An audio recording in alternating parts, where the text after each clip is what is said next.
سابق صدر آصف علی زرداری کی والدہ حاکم علی زرداری کی دوسری بیوی بلاول آصفہ اور بختاور بھٹو زرداری کی دادی زریں آراں 82 سال کی عمر میں طویل علالت کے بعد انتقال کر گئیں۔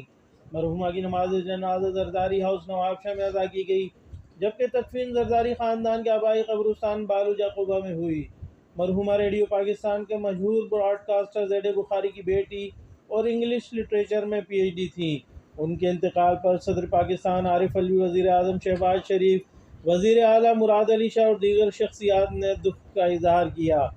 زرداری ہاؤس میں نوابشاہ میں پیپلز پارٹی کے چیئرمین وفاقی وزیر خارجہ بلاول بھٹو زرداری اور آصفہ بھٹو زرداری سے سیاسی و سماجی شخصیات کی جانب سے تعزیت کا سلسلہ جاری ہے، جبکہ بلاول بھٹو نے ٹویٹر پیغام میں اپنی دادی کے ساتھ کچھ یادگار تصاویر بھی پیش کیں اور کہا کہ انتہائی دکھ کے ساتھ حاکم علی زرداری مرحومہ کی بیوی اور اپنی دادی زریں آراں کے انتقال کی خبر دے رہا ہوں۔ انہوں نے مرحومہ کے اصالِ ثواب کے لیے بھی درخواست کی۔